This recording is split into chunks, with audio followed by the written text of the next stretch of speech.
What is everything that goes into making a garment? And can we create a piece of clothing entirely locally?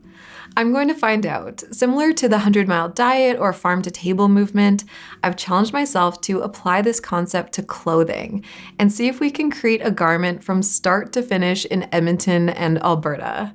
My name is Erin, and this is the ultimate slow fashion journey. We're going to explore the entire process from farm to closet. In the previous episode, the yarn was woven into custom fabric, and it's finally time to cut and sew this coat.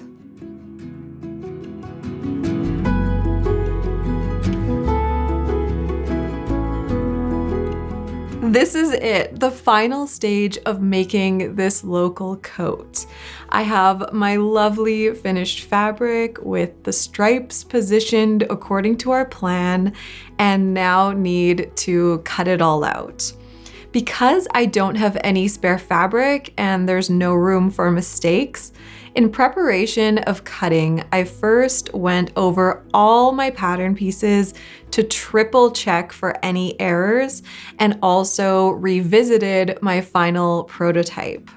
When I was confident all the pattern pieces were ready, I rolled out the fabric and started to cut them out. Working with a hand-woven fabric like this requires extra care. Because the yarns are thicker and the weave is looser, areas can get stretched or pulled at an angle, so you really have to ensure it's all flat and straight. In the last episode, we learned about the warp and the weft on a loom. The warp being the yarns under tension, and the weft is the one that goes left and right through them. And on patterns, the warp is marked as the grain line to align your pieces to. Now, because the warp is under tight tension during weaving, it is the sturdiest and least likely to stretch. If you cut something crooked or even a little bit off grain or off the warp, it can stretch and twist weirdly. And this is why sometimes, especially with cheaply made clothing, after washing the garment, it can look or fit not quite right.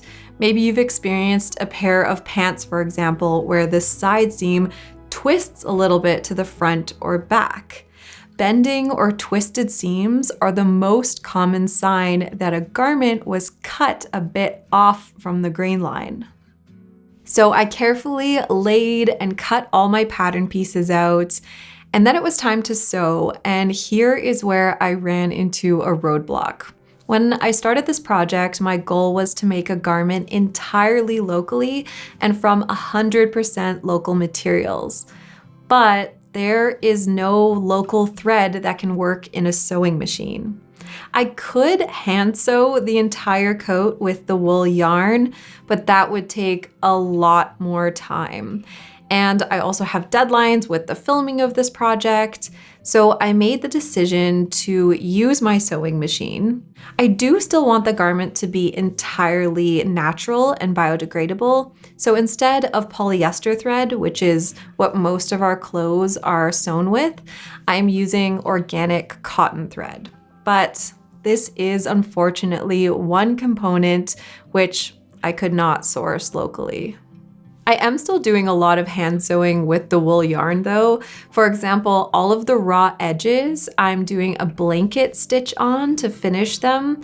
Commercially, fabric edges are usually sewn with a serger to keep them from fraying, but I wanted to still use the local wool where possible. And even though my hand stitching isn't the most neat and perfect, I also think the handwork adds a special detail to the inside.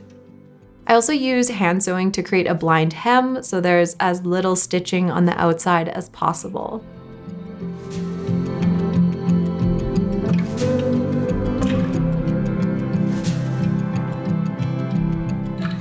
Two other areas I ran into in terms of local sourcing were lining and interfacing. There are unfortunately no local materials for either. And while it's of course nice to have a lined coat, I also didn't make this coat to be a winter coat, and I decided early on that I was okay with having it unlined. The interfacing was trickier to work around though, but I was able to avoid it as well. Interfacing is a material used to help stabilize fabric. I did consider this when I was designing the coat though, and created something that didn't rely on interfacing. The two areas of the coat where stabilization is the most important are the shoulders and the neckline. You don't want them stretching out weirdly. So I created an inner piece called a facing to help stabilize the shoulder, and I stitched extra wool into it to keep the weave from stretching. The back of the neck was the most tricky though. This area can very easily stretch out. So the best solution was to do more hand stitching along the curves to support them. And I also used the iron and steam to help the wool stitching really set in. We've learned previously about how the scales on the wool fibers can tangle together and shrink and felt into a stiff fabric, and this property can actually be used to your advantage when you're working with wool. You can almost sculpt wool. For example, I could use a curve like this and steam and heat to help shape the wool. If edges get stretched out, you can also press them back into shape, and I can also slightly shrink the areas that are most likely to stretch out to help prevent them from stretching so much. So while it was a challenge to not have some of these materials like interfacing, it also was fun to try and problem solve and figure out ways to work around it and work with the materials I did have. Because of this fabric having quite a loose weave, the sewing machine can really stretch out the seams, especially any curves, because again, they're off that grain. So I had to use a special attachment called a walking foot, which moves up and down as the needle moves instead of just pressing like a regular sewing foot does. And so this helps reduce the amount the fabric will stretch out of shape while sewing. The coat also needed a button closure at the neck. And for buttons, I had a few options for materials. I could do ceramic, something like this, but it is quite heavy and the button is also hidden unless the coat is open. Carved antler buttons are also an interesting local option. This one is made from fallen antlers, but I couldn't find anyone locally that was currently making them, and I would need something flatter than this one. And there's also wooden buttons, so I decided to go with this one. If I had more time, I would have actually attempted to cut my own wooden button, but I already had a few of these and it was a great size for the coat. If I want to though, I can still always replace it with a super local wooden button. And once that was all done, the final thing to add were the pockets. When I was testing my designs and patterns, I initially planned for welt pockets like this.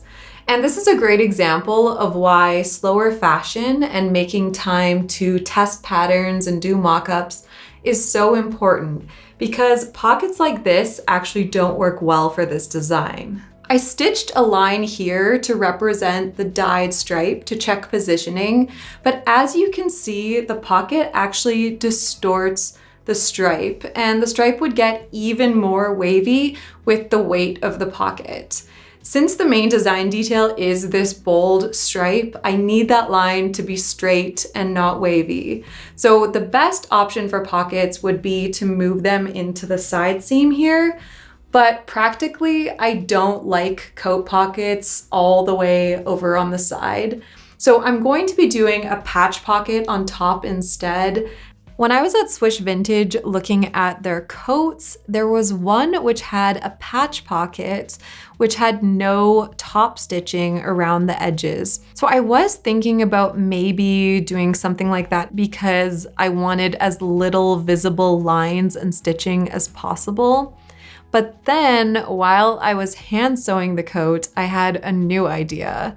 I cut an extra large pocket and removed the parallel yarns from the edges. So there were all of these loose yarns, which I then stitched through the coat to hold it on. It was very time consuming. I had to do it all by hand, but the result is a pocket with no visible stitching. It looks a little funny on the inside, but on the outside, it blends in as much as it possibly could. And this is one of those secret or special details where the average person probably wouldn't notice or care, but any sewers will definitely appreciate a detail like that. It's something small, but really takes a piece up a notch. I've honestly lost track of how much time I've spent sewing and finishing this coat, but after weeks of cutting and sewing, it is finally done. But wait, because when the fabric was woven, there was some leftover dyed yarn. And in my initial design, I was hoping that it could also be worn belted. So while I was sewing the coat, Christopher was weaving the leftover yarn into a belt.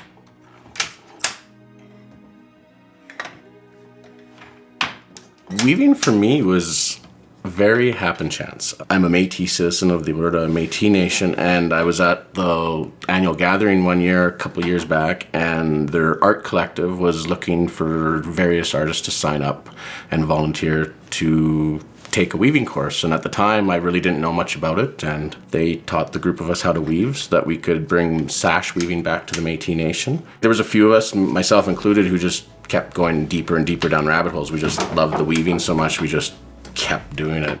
With my art, I like to call myself a functional artist. I make functional art. I do some wall hanging style art, but for the most part, I like to make things that you would use. So because of that, a lot of times when I'm designing something, my first consideration is what it's going to be used for, how it's going to be used. Because from there, like, that'll definitely have some design specifications. For example, with this belt, it's going to be worn around the waist and tightened. It needed to be stiffer. It needed to have a little bit more denseness to it than typical cloth. So that's always my first consideration, and from there, how to make it look beautiful in that role that it's going to be doing. In addition to the tansy yellow and onion skin orange I had, I also created a darker yellow with the tansy exhaust, as well as some iron to darken it up a bit. And to get another color, I also over-dyed some of that yarn with some old dried hibiscus tea I had to get this brown color. So with the original white wool, Chris had 5 different shades to work with, and he created this beautiful diamond design. And this wasn't easy because we had a tight time limit, and he had the additional challenge of working with whatever amount of yarn was left over. In this particular case, because I knew that the yarn for the fabric was special, it was locally sourced, so it was more of a case of limited quantity, where if I messed up or if I designed something that was too large or long, I couldn't just go down to the store and buy another roll of it. Making sure that I saw how much of the yarn in the various colors and how I could incorporate those without running out of a particular color was the biggest consideration. It's a very meditative art form. As you're weaving, you're like paying attention, and you can see almost like a story unfolding, the patterns that just start emerging through the cloth. It's a very enjoyable experience to weave it, but then you can also give it away or sell it. And you know somebody's going to use that product, and somebody's going to find enjoyment and love out of it because it's unique. And here the finished coat is. It has that simple look and shape that I wanted, but with the naturally dyed stripe and belt as the main focus. And I love it so much. I'm so happy with how it worked out and how it all came together. This wool coat is going to be perfect for spring and fall, and I can also layer underneath it. I love that it can be dressed up or down, and because it's 100% natural fibers, I can also dye it if the white ever becomes dirty or less bright. This is a piece that I hope to wear for the rest of my life. And it just has such an incredible story that brings me so much joy.